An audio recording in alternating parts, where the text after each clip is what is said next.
Hello hi everyone, this is Nikhil Dubey. Welcome to simple वाली पढ़ाई। Himachal Pradesh administrative service prelims 2021 का exam 26 सितंबर को हो चुका है। इनफैक्ट प्रोविजनल आंसर की भी आ चुकी है, लेकिन कुछ ऐसे क्वेश्चंस हैं पेपर 1 में और पेपर 2 में जिनके आंसर्स प्रोविजनल आंसर की में गलत दिए हुए हैं। ये क्वेश्चंस उन लोगों के लिए काफ़ी ज़्यादा हेल्पफुल हो सकते हैं जिनका स्कोर बॉर्डर लाइन पे है पेपर 1 और पेपर 2 में। मान लो कि अगर पेपर 2 में किसी का 65 या 66 स्कोर है, तो अगर उन्होंने ये क्वेश्चंस अटैम्प्ट किए हैं तो डेफिनेटली चांसेस हैं कि उनका जो पेपर 2 है वो क्वालिफाई हो जाएगा। अगर आपके पेपर 1 में मतलब आप 97 98 पे हो, तो शायद इन 2-3 क्वेश्चंस की वजह से आपका जो एग्ज़ाम है वो क्लियर हो सकता है। तो आपको इस पर डेफिनेटली ध्यान देना चाहिए। सबसे पहले अगर मैं बात करूँ पेपर 1 के क्वेश्चन नंबर 6 की, तो इसमें जो दो स्टेटमेंट दी थी, हमें बताना था कि कौन सी करेक्ट है। अगर मैं सेकंड स्टेटमेंट की बात करूँ, doctor BR Ambedkar moved objective resolution in constituent assembly on 13 दिसंबर 1946, ये तो स्टेटमेंट बिल्कुल गलत है। आप सबको पता है कि जो ऑब्जेक्टिव रेजोल्यूशन है उसको मूव किया था जवाहरलाल नेहरू ने। तो स्टेटमेंट 2 इज़ डेफिनेटली इनकरेक्ट। अगर स्टेटमेंट 1 की बात की जाए तो इस पर अभी भी डाउट है कि 1942 में एस.एन. टैगोर ने इस्टेब्लिश की थी इंडियन रेवोल्यूशनरी कम्युनिस्ट पार्टी। तो इस स्टेटमेंट में डाउट मुझे अभी भी है। अगर आपके पास कोई डॉक्यूमेंट्री एविडेंस है जिसमें लिखा हो कि मुझे कहीं पे ये मिला नहीं, गूगल पे भी मैंने सर्च किया लेकिन कुछ मतलब प्रॉपर इन्फॉर्मेशन मुझे नहीं मिली।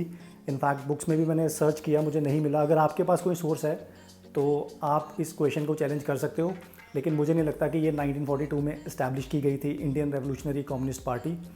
उसके बाद क्वेश्चन नंबर 19 पेपर 1, इसमें लिखा हुआ है कि 1865 में हाई कोर्ट्स इस्टेब्लिश हुए थे कलकत्ता, मद्रास और बॉम्बे में। ये स्टेटमेंट इनकरेक्ट है, लेकिन ऑफिशियल आंसर की के अकॉर्डिंग उन्होंने जो इसका आंसर है वो 1 और 2 दिया हुआ है। मेरे पास लक्ष्मीकांत का सोर्स है, इंडियन पॉलिटी बाय लक्ष्मीकांत।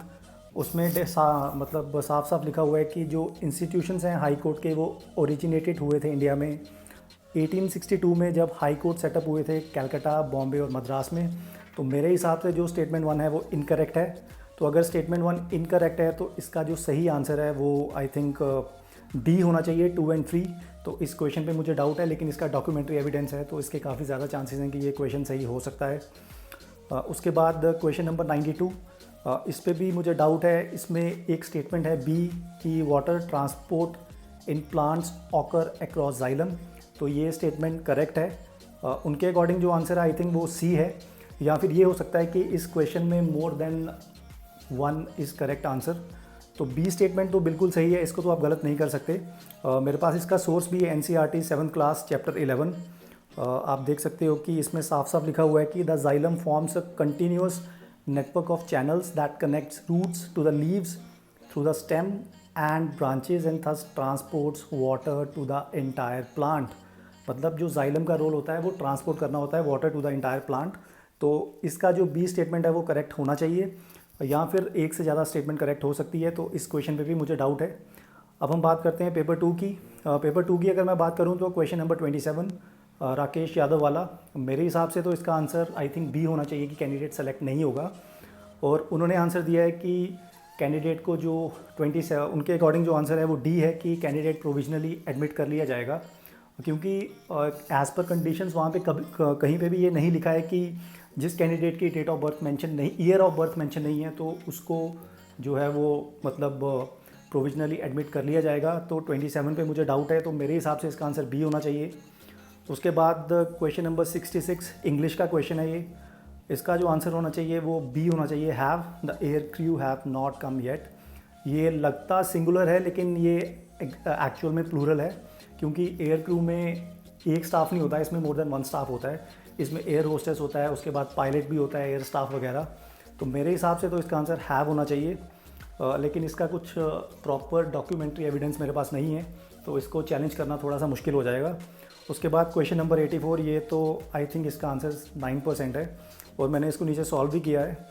तो आप देख सकते हो कि ये जो इसका आंसर आता है वो पॉइंट्स में आता है, दैट इज़ अराउंड 8.57%। अगर मैं अप्रॉक्सीमेटली बात करूँ तो इसका जो करेक्ट आंसर है वो 9% है। इनफैक्ट 84 में जो सबसे क्लोजेस्ट ऑप्शन है वो सी है, 9%। 13, 14%, 5% ये किसी भी एंगल से आंसर नहीं बन रहा। तो मेरे हिसाब से तो 84 का आंसर सी होना चाहिए अगर आपने ये क्वेश्चन अटैम्प्ट किया है। और अगर आंसर प्रोविजनल आंसर की में इसका आंसर गलत है तो डेफिनेटली आपको इसके आई थिंक 1-2-2.5 नंबर मिल जाएंगे। तो अगर आप बॉर्डर लाइन पे हैं तो डेफिनेटली ये क्वेश्चन है आपके लिए गेम चेंजर साबित हो सकता है। तो ये कुछ क्वेश्चंस थे जिस पे मुझे डाउट है। अगर आपको लगता है कि किसी और क्वेश्चन में भी डाउट है तो आप कमेंट सेक्शन में कमेंट कर सकते हो। तो इस वीडियो को इतना ही रखते हैं। Till then it's me Nikhil Dubey signing off. अपना ख्याल रखो। Thank you so much.